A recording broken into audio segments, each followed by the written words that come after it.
Aujourd'hui, c'est un bon jour. C'est un très bon jour. Puisque nous sommes encore réunis. Hein? Et vivants.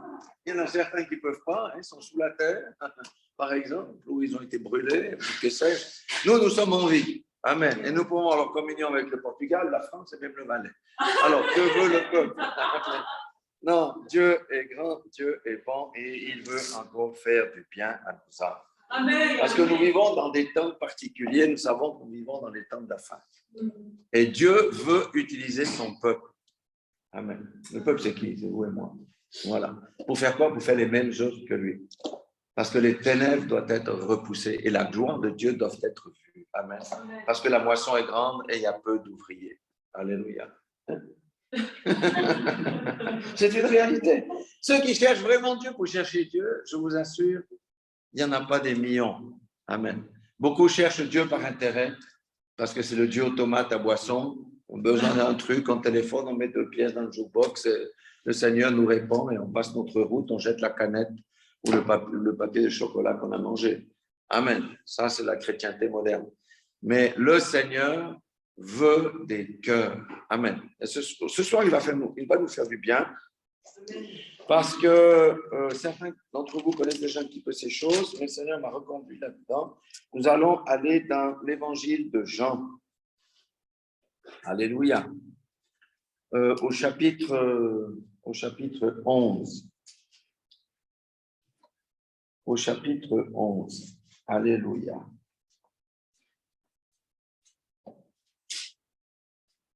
Et on va prendre à partir du verset 38.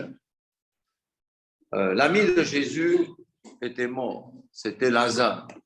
Alléluia. On sait que Lazare est mort et on l'a mis au tombeau. Ça fait déjà 4 jours qu'il était dans le tombeau. Amen. Et ici, il est dit, Jésus, frémissant de nouveau en lui-même, se rendit au sépulcre. Pourquoi Jésus a frémi? Parce que Jésus était ému de compassion, aussi pour Marthe et Marie. Et puis parce que son ami était mort. Amen. On ne peut pas sauter de joie quand quelqu'un d'entre nous meurt, on annonce au téléphone, ouais, le frère, bon, tant mieux pour lui. Non, il y avait quand même quelque chose. Jésus avait des sentiments et il a frémi en lui-même. Amen. Alléluia. Et maintenant, qu'est-ce qu'il nous dit ici? Jésus, il dit que c'était une grotte et une pierre placée devant. Et une pierre était placée devant. Verset 39, Jésus dit, ôtez la pierre. Marthe, la sœur du monde. Alors, avant d'aller plus loin, j'aimerais parler de Marthe et Marie. Marthe, vous savez, ça représente l'esprit religieux, l'activisme.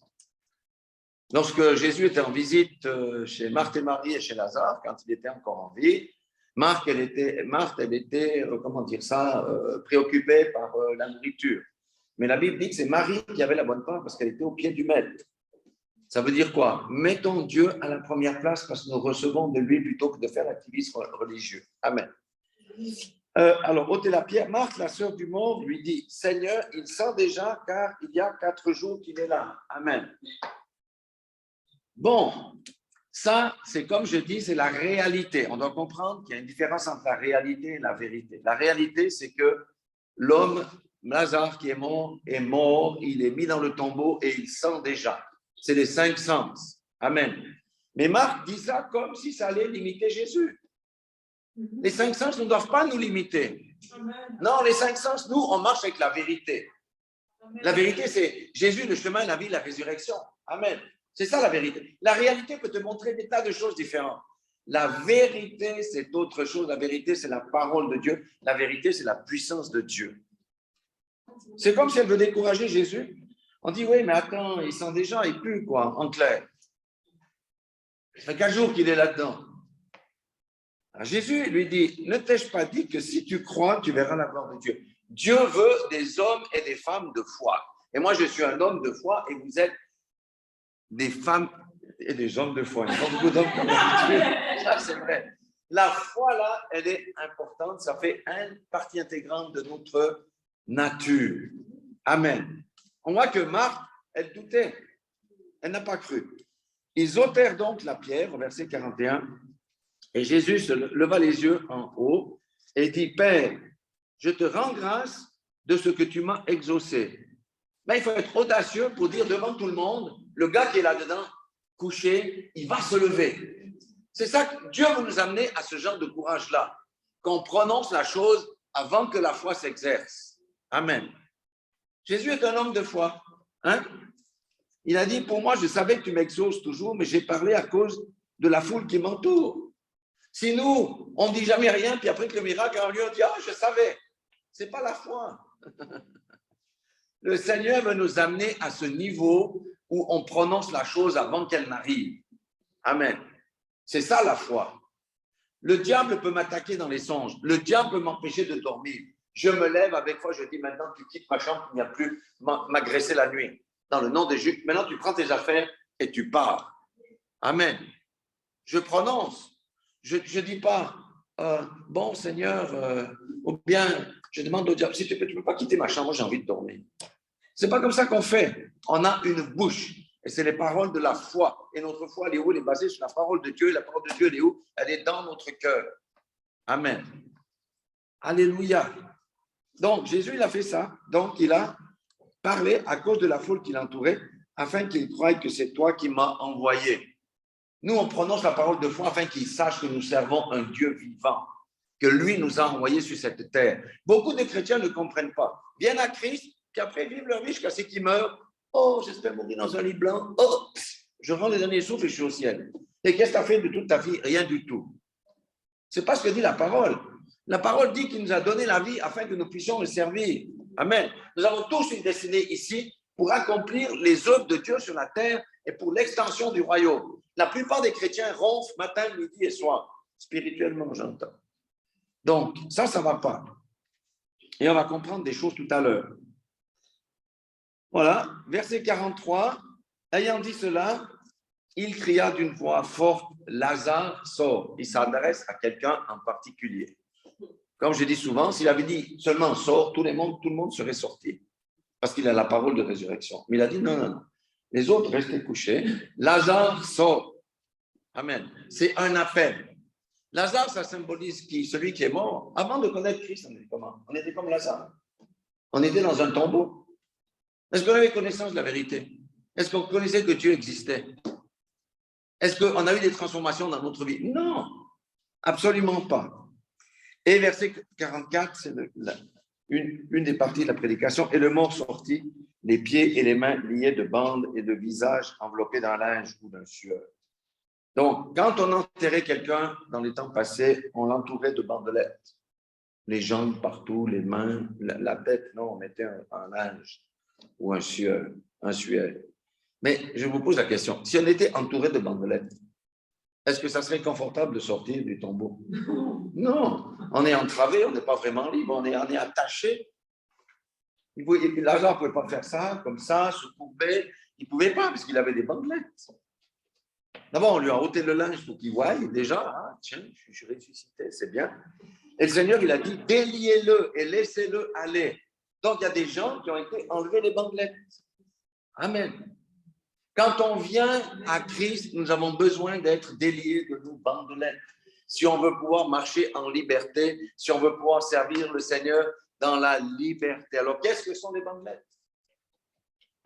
Les bandelettes, ce sont toutes les choses qui entravent notre vie, qui viennent de notre passé, très certainement, qui viennent de nos forteresses de pensée qu'on a appris depuis qu'on a été à l'école, même dans les hautes études. La société nous a formatés, nous avons des bandelettes partout. Les blessures de la vie, chaque blessure dans la vie de quelqu'un, c'est une bandelette. Amen. Il y a des gens qui ont eu, moi j'ai eu cette chance-là, cette grâce de naître dans une famille heureuse, où j'allais en vacances dans un vieux Mayen à la montagne avec mes grands-parents et mes cousins, parce que mes parents travaillaient la vigne en plaine, etc.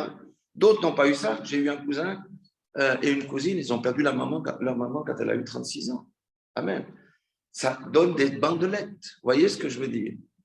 Je vous ai expliqué plusieurs fois les témoignages de cette femme dans le nord de la France qui a été rejetée par ses propres parents. Le papa lui tapait avec la bouteille en verre sur la tête, elle avait le crâne fendu, le sang qui coulait, la peau était cassée, on a dû l'enlever, la mettre dans un foyer d'accueil. Vous croyez que ce n'est pas des bandelettes, ça, c'est des grosses bandelettes. Amen. Et ça prend du temps pour guérir. Mais quand on vient à Christ, c'est notre esprit qui est de nouveau connecté, mais notre âme, il faut bien qu'elle guérisse. Amen. Il y a toutes sortes de bandelettes. Par exemple, vous avez 2 enfants, il y en a un ou une qui est la préférée de la mère et l'autre pas. Mais c'est une bandelette dans la vie de celui ou de celle qui n'est pas la préférée parce qu'elle se sent rabaissée. Amen. On peut avoir des bandelettes d'amertume à cause d'un accident qui me rend invalide ou d'une maladie, par exemple. Ça peut être une bandelette. Vous voyez, on a des bandelettes. Et ces bandelettes-là, le Seigneur veut nous les ôter. Amen. Veut les enlever. Amen. Il ne faut pas faire comme moi je fais. Quand j'avais été avec mes 3 enfants, hein, et l'aîné, on avait été au zoo des Marécottes. Et puis à 6 ans, ben, les enfants, ils courent. Hein. Il a couru, il s'est encoublé, il s'est râpé les 2 genoux par terre sur le goudron.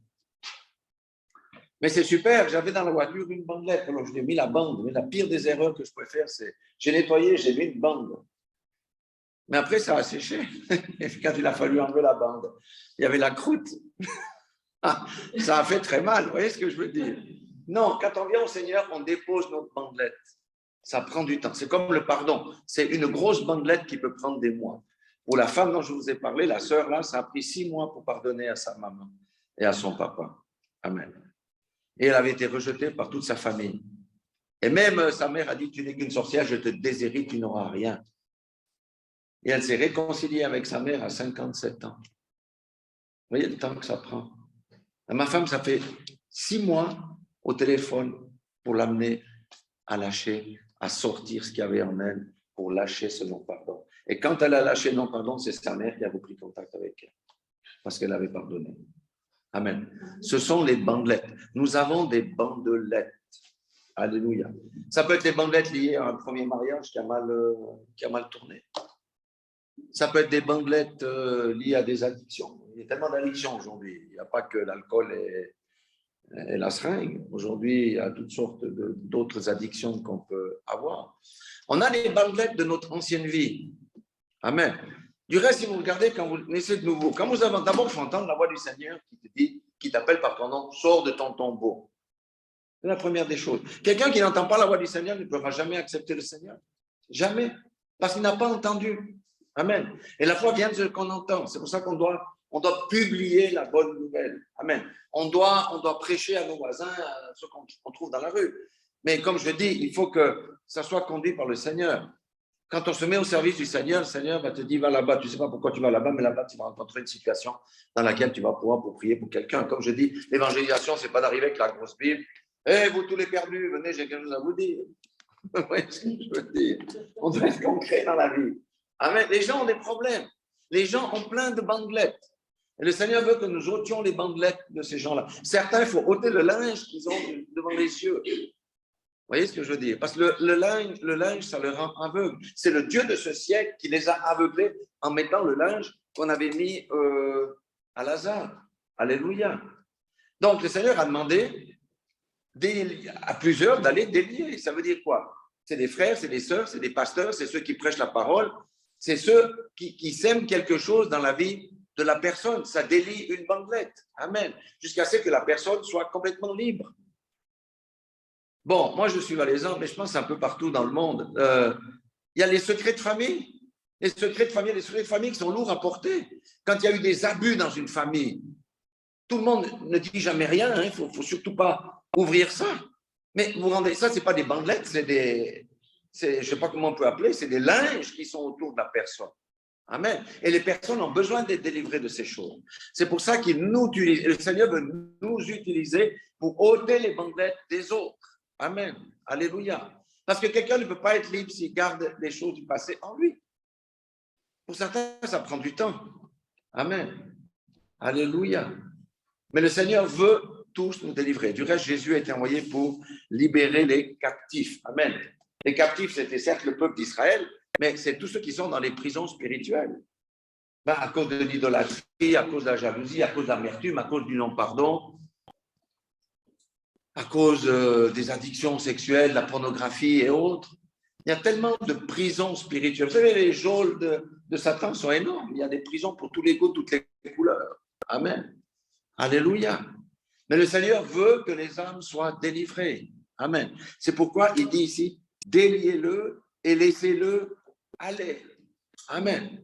Et quand les gens voient que quelqu'un a été délivré, ils vont se gratter la tête. Ils disent, mais la femme-là n'est plus la même que j'ai connue. Qu'est-ce qui s'est passé? Et ça va être l'occasion d'un témoignage, si on vous pose la question. Et même si on ne vous pose pas la question, vous pouvez dire, moi j'étais comme ci, j'étais comme ça, j'étais malheureux toute ma vie, j'étais rejeté de partout où j'allais parce que je ne savais pas que j'avais des bandelettes. Quelqu'un est venu, m'a prêché Jésus-Christ et la bandelette a été ôtée, j'ai trouvé la liberté. Ah, mais c'est ça la liberté en Christ. Alléluia. Donc le Seigneur veut vraiment que de mort que nous étions, parce que la Bible dit que nous passons du royaume des ténèbres au royaume de la lumière. Amen. Et dans le royaume de la lumière, il n'y a plus de bandelettes. Parce que tout est exposé. Le diable tient captif quelqu'un avec des choses cachées dans son cœur. Parce que des fois, les gens n'osent pas dire des choses parce qu'ils ont peur du regard de l'autre quand on va leur dire que, oui, j'ai eu des relations sexuelles avec un homme. Bon, c'était pas très drôle. Mais ça libère. Quand on met le péché qui est en nous à la lumière ou les choses qui nous dérangent à la lumière détruit les œuvres du diable et la personne est délivrée. Amen. Beaucoup de gens ont été délivrés de la drogue le jour où ils ont reconnu qu'ils prenaient la drogue. Vous voyez ce que je veux dire? Tant qu'ils ne reconnaissaient pas, le diable les tient captifs et les tourmente. Donc, vous voyez, ça, c'est le principe des délivrances. On ne va pas trop discuter de ça ce soir, mais la Bible dit que déliez-le. Il faut qu'on doit délier, on soit délié. Moi, pendant 20 ans, j'étais lié là, à mes yeux, parce que j'étais dans une église légaliste. Amen. Je regardais tout ce que les gens faisaient. Je voyais des poutres partout, des grains de sciure partout, mais les poutres que j'avais dans mes propres yeux, je ne les voyais pas, parce que j'étais aveuglé par l'esprit du légalisme. C'est une grosse bandelette. Le Seigneur doit nous délivrer de ces choses-là. Alléluia. Et le Seigneur nous délivre, effectivement. Et lorsque nous sommes délivrés, ça ne veut pas dire que les combats ne sont pas finis, parce que le diable vient nous tenter avec des tas de choses. Il vient nous frapper là où nous avions une faiblesse. Il attend une occasion favorable pour pouvoir nous faire chuter à nouveau et te dire, se moquer de nous. Mais nous avons une porte de sortie, c'est la repentance. On se lève, on renonce et on passe notre route et on lui donne les pieds où je pense. Vous voyez ce que je veux dire? Amen. Alléluia. Donc, le Seigneur, on est dans les temps où le Seigneur va nous utiliser. Et je vois avec ma femme ce que le Seigneur fait. C'est qu'on n'a plus besoin de poser des questions aux gens. Les gens se livrent. Mais moi, quand je travaillais encore, je demandais rien aux gens. Et les gens, autour d'un café, commencent à me déballer des combines. Pourquoi? Parce que j'ai la lumière. Et je peux leur donner des conseils. Amen. Alléluia. Nous sommes les fils de la lumière, les filles de la lumière. Amen. Et cette lumière-là, ceux qui sont dans l'occultisme, ils voient. On est des dangers pour eux. Bien, c'est pour ça qu'ils font des incantations contre nous. Des fois, on est agité la nuit. Pourquoi? Tout a été bien, on a été impeccable. Mais parce que le royaume des ténèbres travaille la nuit. Il faut être clair. Ici en Europe, quand on dit ces choses, les gens me regardent avec des yeux. Ils ne savent pas ce que c'est que la puissance démoniaque, ni les incantations, ni l'utilisation des abeilles, ni l'utilisation des serpents et des hiboux dans le domaine spirituel. Amen. Donc, le Seigneur veut nous libérer. C'est pour ça que la semaine passée, nous en sommes mis devant le miroir pour garder encore les choses qui n'étaient pas en ordre dans notre vie, pour que le Seigneur nous dégage ça. Amen. Et le Seigneur le fait. Parce qu'il a dit, mettez-vous dans le miroir. Vous savez, les Africains disent que la parole de Dieu, c'est le livre qui vous lit. J'aime bien ça. Quand tu lis la parole de Dieu, il ne parle pas d'abord aux autres, il parle à toi. Il dit, mais ça, c'est toi ici. Quand il parle de débauche, machin, non, je parle à quelqu'un ici. Je ne parle pas à ton voisin. Donc, c'est le livre qui te lit. Et pourquoi la Bible nous montre nos choses? C'est pour qu'on puisse changer. On puisse remettre ça dans les mains du Seigneur pour que le Saint-Esprit tac, tac, tac, tac, coupe, cisèle, amen, et nous transforme. Amen. C'est un destin glorieux.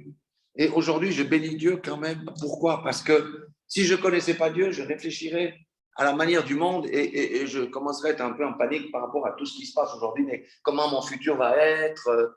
Et patati, et patata. Vous voyez ce que je veux dire? Les gens ne sont pas bien aujourd'hui. Pourquoi? Parce qu'ils n'ont pas l'espérance du Seigneur. Alléluia. Ils ne savent pas où regarder. Ils n'ont pas d'abri où se mettre à l'abri. Ils n'ont pas de rocher vers lequel aller, etc. Amen. Et nous avons ce privilège-là. Alléluia. Amen. Restons dans Jean et nous allons aller au chapitre 15. Ça, c'est un chapitre qui me parle bien parce que les travaux de la vigne, je les ai pratiqués. Et la première, j'ai un message particulier ici, mais je vais quand même donner 3 explications pour qu'on comprenne dans les temps dans lesquels on vit. Le Seigneur a dit, Jésus lui-même, que les temps de la fin seront comme dans les temps de Sodome et de Gomorrhe, comme au temps de Noé, où les gens faisaient n'importe quoi, où il y a eu la débauche. Ici, il dit, je suis le vrai cep. Je suis le vrai cep. S'il est le vrai cep, c'est qu'il y a un faux cep. Il y a un faux cep, c'est toutes les religions confondues, mais il y a encore un troisième cep qu'on ne parle pas trop. Je vais vous donner cette révélation, c'est dans Deutéronome 32, et vous allez voir que ce cep-là, c'est le cep que produit notre civilisation. Deutéronome 32, verset 32.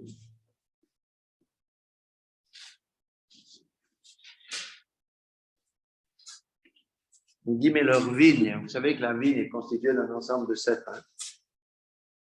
Deutéronome 32, 32, mais leur vigne est du plan de Sodome et du terroir de Gomorrhe. Leurs raisins sont des raisins empoisonnés, leurs grappes sont amères, leur vin, c'est le venin des serpents, c'est le poison cruel des aspics. Est-ce qu'on n'est pas dans la génération dont la débauche et les déviances sexuelles dépassent celles de Sodome et Gomorrhe? Mais complètement. Complètement. Nous sommes dans la génération qui nie la création de Dieu en disant que l'homme est fait pour l'homme, que la femme est faite pour la femme, voire même l'animal. C'est de cette vigne-là dont il est question ici. Mais nous sommes du vrai cep. Amen. C'est pour montrer jusqu'où nous sommes. Et nous savons que Dieu est intervenu avec Sodome et Gomorrhe. Pourquoi? Parce que la méchanceté des hommes est montée jusqu'au ciel. Quand on voit qu'il y a des bombes qui tombent sur des écoles ou sur des hôpitaux, n'est-ce pas la méchanceté de l'homme qui monte jusqu'au ciel? N'est-ce pas que le sang de ces innocents crie à Dieu? C'est pourquoi Dieu ne laissera pas ces choses impunies. Mais il va se glorifier au travers de vous et de moi. C'est pour ça qu'il nous demande de nous préparer. Alléluia. Et même à l'école, qu'est-ce qu'on leur apprend? Oh, écoute Bernard, peut-être que tu n'es pas un garçon malgré ton zizi, hein? Tu es peut-être une fille. Puis à Pauline, on va dire, oh Pauline, tu as une poitrine, c'est vrai, mais peut-être que tu n'es pas vraiment une fille, peut-être que tu es un garçon. C'est pour ça qu'on te coupe, on fait des opérations, il y a des transgenres, et vous croyez que ces gens-là sont délivrés? Ils ne sont pas délivrés parce que c'est un esprit qui les tourmente, qui est en eux. Or, on ne veut pas reconnaître qu'on peut chasser ce genre de démons par la prière, la repentance, et on les chasse, et la personne revient dans son bon sens. Amen. Mais une fois que vous avez tout coupé, comment je vais remettre ce que j'ai enlevé? Vous voyez ce que je veux dire? Non, soyons sérieux. Je suis le vrai cep et mon père est le vigneron. Tout sarment qui est en moi et qui ne porte pas du fruit, il le retranche. Ça, c'est un verset qui fout la trouille. C'est un verset qui doit inciter tout chrétien. D'ailleurs, Dieu n'a pas dit d'aller faire des chrétiens, il a dit d'aller faire des disciples. Il n'est pas intéressé dans les gens qui viennent à l'église, qui font Alléluia, il y a l'onction, et puis que le reste du temps, ils se comportent comme les païens. Ça, ce n'est pas la Bible, ça, c'est un faux Jésus, ça, c'est un faux évangile qui a envoyé des millions de personnes à la perdition. Dieu veut que nous fassions des disciples, c'est dans l'ordre de mission. Un disciple suit les traces de son maître, un disciple met Dieu à la première place dans sa vie et un disciple aime son prochain comme lui-même. Amen. Et un disciple porte du fruit.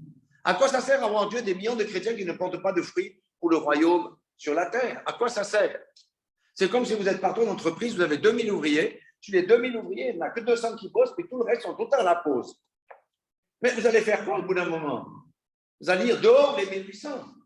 Vous n'êtes pas de mon royaume. Allez, foutez le camp. Dieu est bon, hein, mais Dieu n'est pas bonbon, comme je le dis souvent. Parce qu'on prêche que Dieu est bon, mais on ne prêche jamais Dieu est juge. À la croix, on a les deux. Hein. On a la bonté et le jugement. Hein. Il y a la grâce et le jugement. Alléluia. Et quand on prêche ce genre de message, ceux qui ont l'esprit vont se mettre à genoux et se repentir. On a vu au Portugal, ça a porté des fruits. Amen. Il y a une soif de la vérité. Mais personne ne veut dire la vérité parce qu'on perd les dîmes, on perd l'argent, on va perdre, les gens vont partir si on leur dit ci, si on leur dit ça. Tu préfères faire mourir les gens, mais toi qui es au pupitre, le Seigneur va te demander des comptes. Amen. Donc, qui ne portent pas de fruits, il le retranche. Porter le fruit, c'est quoi? C'est témoigner par notre acte, nos comportements, c'est intercéder pour autrui. C'est ça, porter du fruit. Prier pour mon voisin, donner un coup de main, être assis à côté sur un banc de quelqu'un qui a l'air triste, de discuter un peu avec elle, de demander si elle veut la prière. Vous allez voir que quasiment 100% des gens, oui, je suis d'accord qu'on prie pour moi, on ne m'a jamais proposé ça. C'est ça, porter du fruit. Et quand vous vous levez, la personne va vous regarder en disant, mais c'est dingue, cette personne, elle a vraiment la foi. C'est une semence qu'on a plantée, quelqu'un d'autre va arroser. Vous voyez ce que je veux dire? C'est ça, porter du fruit. Le Seigneur ne nous demande pas d'être vêtus comme des sacs à patates complètement rasés, puis d'aller dans les rues en disant le feu va descendre, repentez-vous. On doit prêcher la repentance, c'est vrai. Mais on est dans les temps où on doit toucher le cœur des gens. Et ce n'est pas avec la méchanceté de la bouche ou l'accusation dans la bouche que nous allons toucher les cœurs. C'est avec l'amour que le Seigneur habite dans notre cœur et qui, parce que Jésus-Christ est en nous, cet amour qui va transformer la personne. Amen. Et tout sarment qui porte du fruit. Vous voyez, nous sommes les sarments, nous sommes sur le cep. La Bible dit que nous sommes un avec le Seigneur. Si on est unis à Christ, la vie de Christ peut passer par la sève dans le sarment que nous sommes et porter du fruit. Mais certains ne porteront pas de fruit. Mais ceux qui portent du fruit, ça veut dire ceux qui ont entendu l'appel. Lazare sort, ils sont sortis et qui se laissent enlever toutes leurs bandelettes, vont commencer à témoigner, vont commencer à porter du fruit. Certains plus que d'autres, ça n'a pas d'importance, mais celui qui porte déjà un petit fruit, le Seigneur va tailler, préserver ça pour qu'il porte plus de fruits. Amen.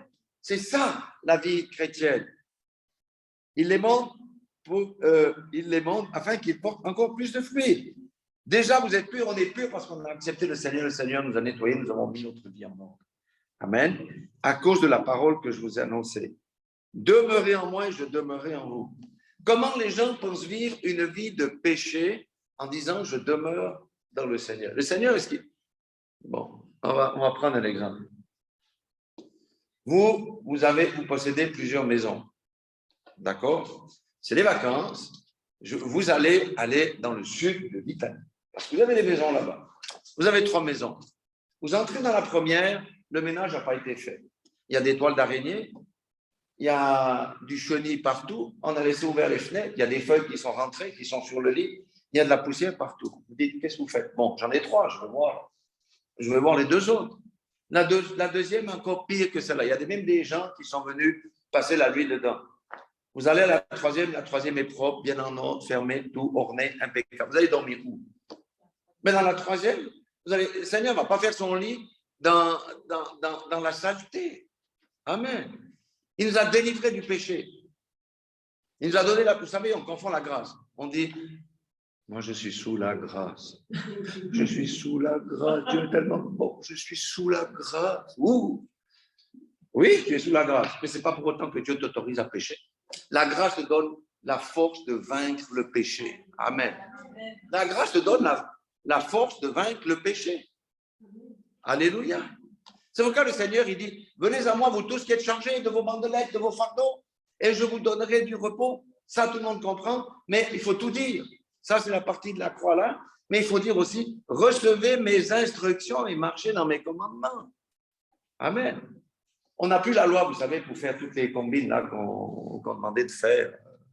Les sacrifices, les ablutions. On n'est plus là-dedans.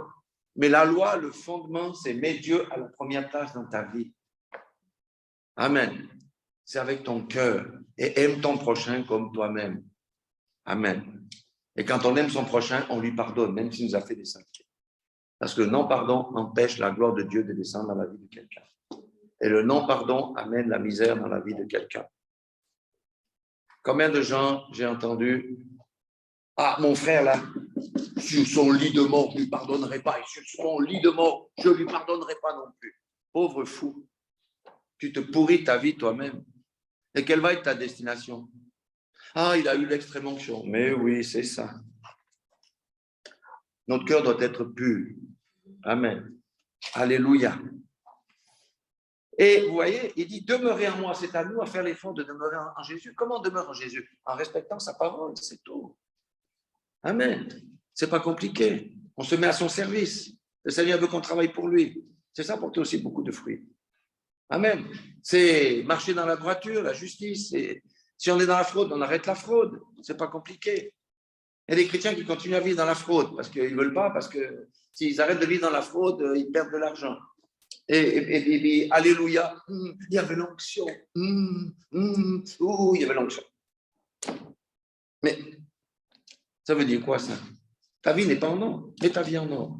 L'onction de Dieu va descendre dans ta vie. Et le Seigneur est bon parce qu'il nous laisse du temps. Vous voyez ce que je veux dire? Moi, ça m'a pris beaucoup de temps.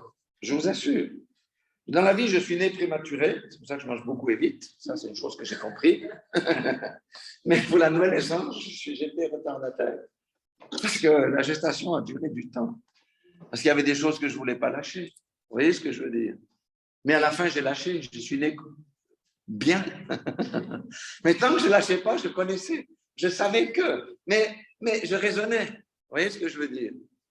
Mais non, il a quand même fallu lâcher un jour et la chose a pu se faire. L'accouchement s'est bien passé. Amen. Amen. Il dit, comme le sarment ne peut de lui-même porter du fruit, s'il ne demeure attaché au cep, c'est pour ça qu'on doit demeurer attaché au cep.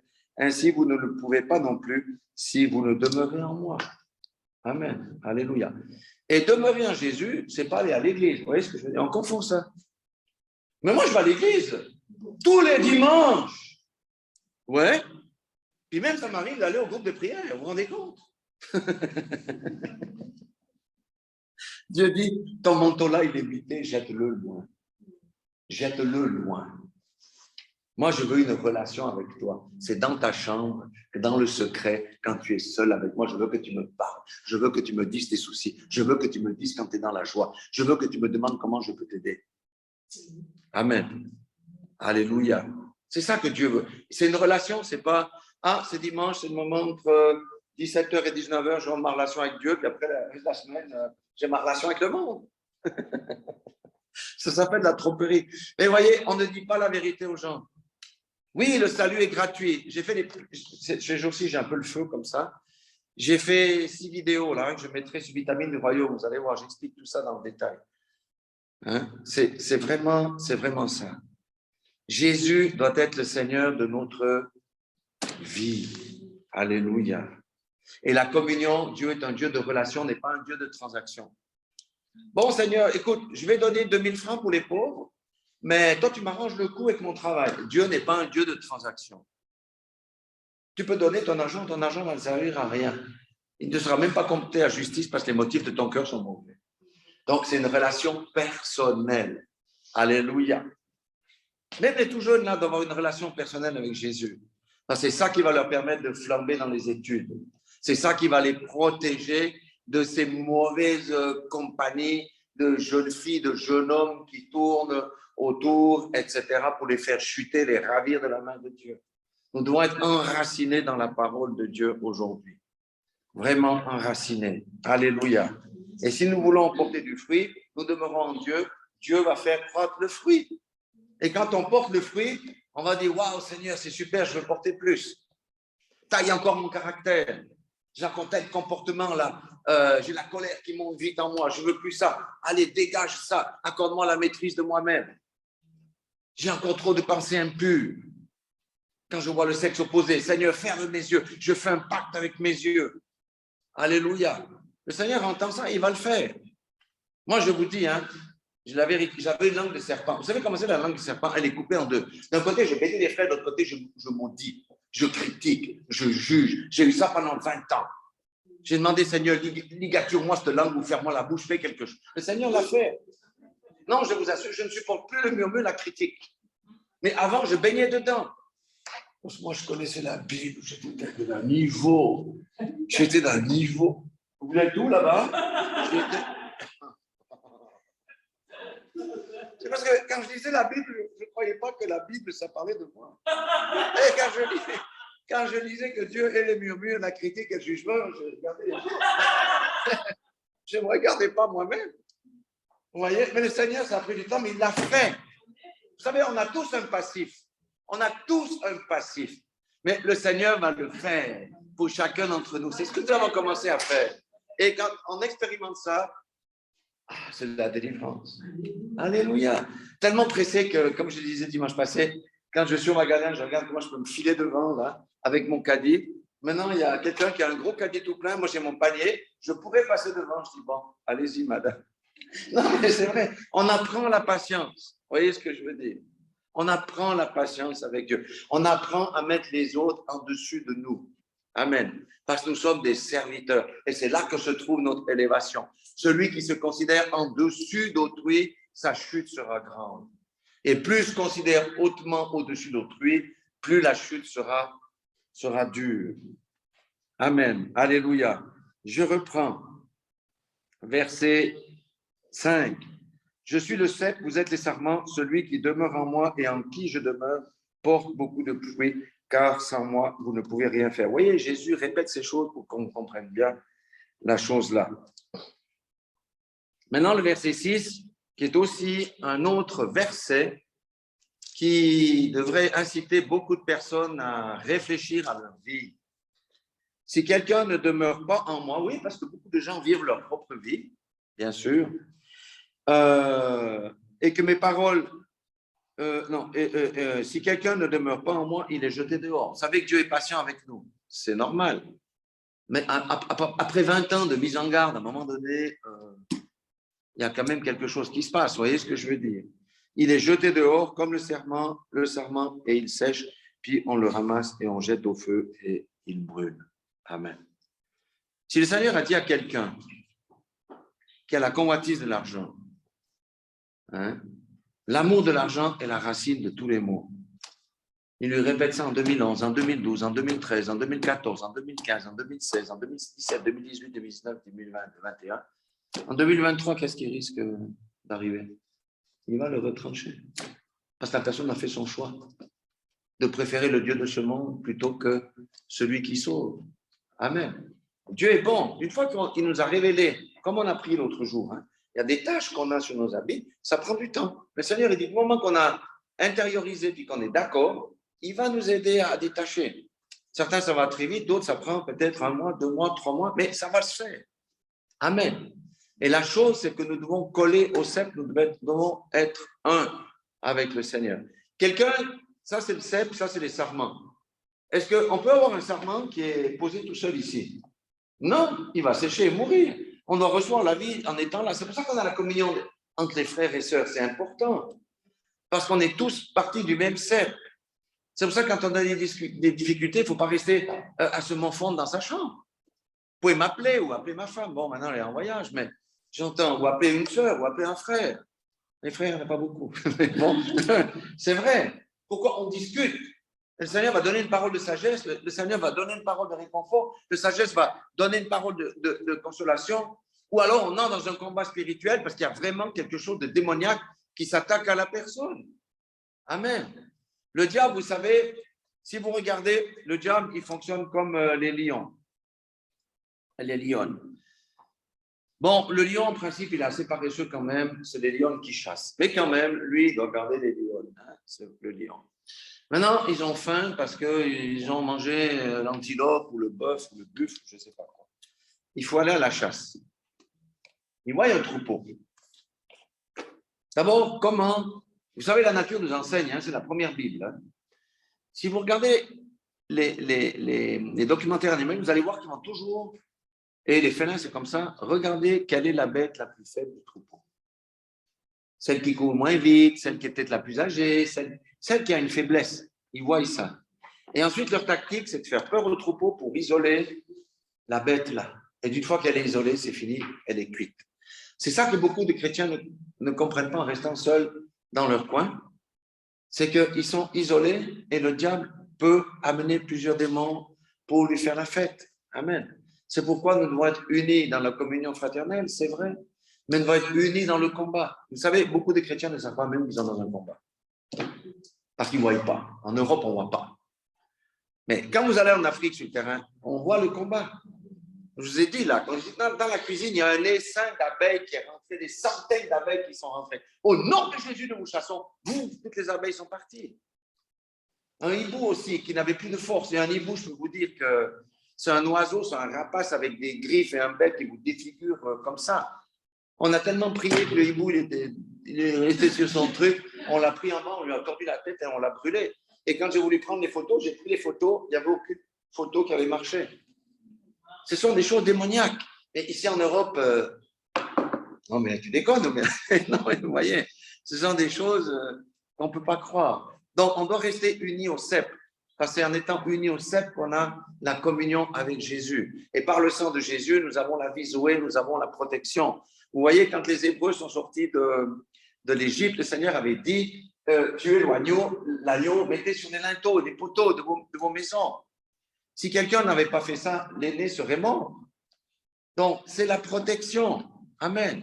La communion avec Jésus, avec notre Dieu, d'abord dans le lieu secret, la communion entre les frères et sœurs, et la communion quand on est le combat, il faut chercher de l'aide pour chasser l'ennemi qui est là pour nous voler la joie, voler le bonheur, voler nos finances, voler notre santé et toutes ces choses-là. Et voyez le verset 6, il dit, si quelqu'un ne demeure pas en moi, il est jeté dehors comme le sarment et il sèche, puis on le ramasse, on le jette au feu et il brûle. Amen. Ça ressemble au jugement final quand il y aura les temps de feu, puis qu'il va vous dire, mais Seigneur, n'ai-je pas guéri les malades? Je ne te connais pas, au lieu d'iniquité, dans les temps de feu. Par contre, voyez la bénédiction au verset 7. Si vous demeurez en moi et que mes paroles demeurent en vous, demandez ce que vous voudrez et cela vous sera accordé. Amen. Alléluia. C'est la prière d'un commun accord. Rien ne résiste à la prière d'un commun accord. Quand on a des combats contre la vie et contre la mort, il faut prier en accord les uns avec les autres. Il faut qu'on soit en accord. S'il y a des divisions dans l'assemblée, vous pouvez tous prier ensemble, ça ne marchera jamais. C'est pour ça que quand on prie en accord, il vaut mieux travailler avec 2 ou 3 personnes qu'on connaît. C'est nickel. On prie, on tabasse et le Seigneur, il dit ici qu'il nous l'accorde. Si vous portez beaucoup de fruits, c'est ainsi que mon Père sera glorifié et que vous serez mes disciples. Amen. Le discipolat passe par le travail. Le discipolat passe par l'esprit du service, du royaume. Pendant des années, moi, j'ai cru que c'est bon, j'ai cru, je suis sauvé. Maintenant, je peux voir ma carrière bancaire, je peux faire mes dégustations, mes petits voyages à l'étranger, tout va bien. J'ai rien à faire. Mais le jour où les écailles sont tombées, je t'ai donné 10 000. Qu'as-tu fait de tes 10 000? Eh bien, rien du tout. Alors, Seigneur, pour le temps qui me reste de ma vie, accorde-moi de rattraper le temps perdu. Amen. Il n'est jamais trop tard pour se mettre au travail. Moïse, il a commencé à bosser à 80 ans. Bon, il a été épuré par le désert avant, mais vous voyez ce que je veux dire? C'est à 80 ans qu'il est sorti du bois. Moi, j'aurai quelque chose de tardif, mais je sais qu'au moins, jusqu'à ce que je parte, je sais que je vais porter du fruit. Et c'est ainsi que le Seigneur le Seigneur sera glorifié. Donc, vous voyez, nous vivons dans un temps, et ça c'est important si on partage la parole aussi avec d'autres personnes, de parler des bandelettes. Amen. Est-ce qu'il y a encore des bandelettes dans ta vie?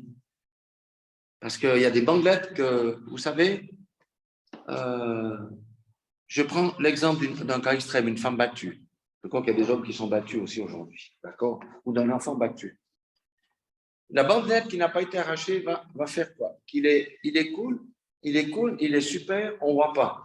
Mais il suffit qu'on fasse quelque chose qui rappelle la bandelette, où on met le doigt sur la bandelette, vous allez plus reconnaître la personne. Il y a la colère qui va monter en haut, les choses vont se casser, etc. C'est comme ça. Quand on touche quelque chose qui a fait mal à la personne et qui n'a pas été soigné, ou la bandelette n'a pas été ôtée, ça provoque de mauvaises choses. C'est pour ça que le Seigneur nous demande de bien réfléchir. Qu'est-ce qui doit être encore ôté dans nos vies pour que nous puissions être complètement libres? Et le Seigneur nous dit que toutes les choses cachées, parce qu'il y a des choses qui sont horribles. Je ne sais pas, quelqu'un va vous dire qu'il a violé quelqu'un. Bon, c'était avant quand il ne connaissait pas Christ, vous voyez ce que je veux dire? Mais pour sortir une combine comme ça, il faut du courage. Mais le jour où il ouvre la bouche, alors je ne dis pas qu'il faut aller... Allô la commune, toute la commune de B, s'il vous plaît, 8000 personnes, j'ai une communication à faire. Il y a 5 ans, j'ai violé Madame X. Non, ce n'est pas ça que Dieu nous demande de faire. Qu'on reconnaisse, qu'on partage ça avec son pasteur ou avec quelqu'un de sûr, et puis on prie et le poids de cette culpabilité va être complètement ôté. Amen. Alléluia. Les gens ont vécu des choses. Nous, on a vu des gens qui ont vécu des choses, si on vous raconte ça des fois. Mais des fois, il faut les mouchoirs à côté de chez nous, à côté de nous, quand on raconte tout ce que les gens ont subi, etc. Et puis, on doit les amener au pardon. Mais le pardon, c'est leur délivrance. Le pardon, c'est leur délivrance. Donc, voilà ce que je voulais partager avec vous. Le Seigneur veut que nous portions du fruit. Il a son sécateur à la main et il va tailler les choses qui sont encore des empêchements pour nous de recevoir pleinement la sève du Seigneur, pleinement l'Esprit de Dieu pour flamber dans le royaume. Amen. Alléluia. Et nous sommes appelés à flamber pour le royaume. Nous sommes appelés à avoir le feu de Dieu en nous. Le feu qui vainc la crainte, le feu qui détruit les forteresses de raisonnement, le feu qui nettoie, qui purifie, qui fait toutes ces choses. Nous avons un avenir radieux devant nous. Nous avons un avenir glorieux devant nous. Alléluia. C'est pourquoi la Bible dit « Soyez joyeux sans cesse ». Alors, un des pires moments de ma vie, je pleurais, je l'ai raconté je ne sais pas combien de fois, c'est un témoignage, je pleurais au volant de ma voiture. Il y avait un passage à niveau qui était fermé, je pleurais. Voilà, je pleurais. Et j'avais une petite Bible sur le côté, là, une Bible Sommer. Je dis, ah, Seigneur Dieu, c'est trop dur. Et il pleuvait, les essuie-glaces faisaient comme ça, mes yeux, ça coulait comme ça. Je ne voyais plus rien. Je me suis dit, Seigneur, c'est trop dur. Donne-moi une bonne parole. Seigneur, j'ai ouvert ma Bible, m'a donné la parole, c'est dans Jacques. Je vais vous la dire. Une parole qui m'a fait arrêter de pleurer instantanément et comprendre beaucoup de choses. Et ça a été porté beaucoup de fruits dans ma vie. C'est Jacques 1, verset 2. Il dit, mes frères, c'est comme s'il disait, Richard, regarde comme un sujet de joie complète l'épreuve que tu traverses, à laquelle tu es exposé, sachant que l'épreuve de ta foi va produire la patience. Je suis resté sans moi. Moi, je m'attendais à, oui, je vais te consoler. Non, je vous assure, j'ai arrêté de pleurer tout de suite. Mais tout de suite, instantanément, j'ai glorifié Dieu. Amen. Et je sais qu'il a travaillé ma patience. Et je sais que depuis là, il y a un fruit qui est sorti. Vous voyez, si j'étais resté dans la plainte et le gémissement, ça ne m'aurait rien fait, pas profiter. Amen. Dans la Bible, nous avons une parole pour chaque situation. Amen. Voilà ce que je voulais partager avec vous. On va prier. Soyez tous bénis dans le nom puissant de Jésus. Je propose qu'on se lève et qu'on prie tous ensemble.